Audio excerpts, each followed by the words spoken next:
Hi friends, ನಾನು ಇವತ್ತು egg rice ಮಾಡ್ತಿದ್ದೀನಿ. ಪ್ಯಾನಲ್ಲಿ ಎಣ್ಣೆ ಹಾಕಿದ್ದೀನಿ.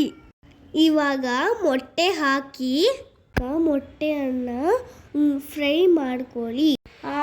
ಮೊಟ್ಟೆ ಫ್ರೈ ಆದಮೇಲೆ ಸಪ್ರೇಟಾಗಿ ಇಟ್ಕೊಳ್ಳಿ. ಅದೇ ಪ್ಯಾನಲ್ಲಿ ಎಣ್ಣೆ ಹಾಕಿ ಈರುಳ್ಳಿ ಹಾಕಬೇಕು. ಕ್ಯಾರೆಟ್, ಕ್ಯಾಬೇಜ್, ಮೆಣಸಿನ್ಕಾಯಿ ಪೇಸ್ಟ್, ಶುಂಠಿ ಬೆಳ್ಳುಳ್ಳಿ ಪೇಸ್ಟ್ ಹಾಕಿ ಚೆನ್ನಾಗಿ ಫ್ರೈ ಮಾಡಿ. ಸ್ವಲ್ಪ ಹೊತ್ತಾದ್ಮೇಲೆ ಖಾರದ ಪುಡಿ, ಧನಿಯಾ ಪುಡಿ, ಗರಂ ಮಸಾಲ, ಜೀರಿಗೆ ಪೌಡರ್, ಪೆಪ್ಪರ್ ಪೌಡರ್ ಹಾಕಿ ಫ್ರೈ ಮಾಡಿ.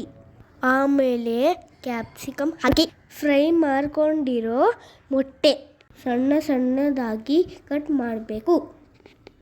ಅನ್ನ, ಕೊತ್ತಂಬರಿ ಹಾಕಿ ಚೆನ್ನಾಗಿ ಕಲಿಸಿ.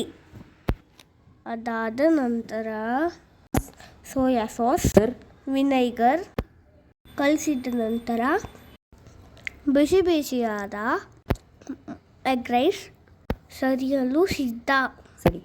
ಈ ವಿಡಿಯೋ ಲೈಕ್ ಮಾಡಿ, ಶೇರ್ ಮಾಡಿ, ಸಬ್ಸ್ಕ್ರೈಬ್ ಮಾಡಿ. Thank you for watching.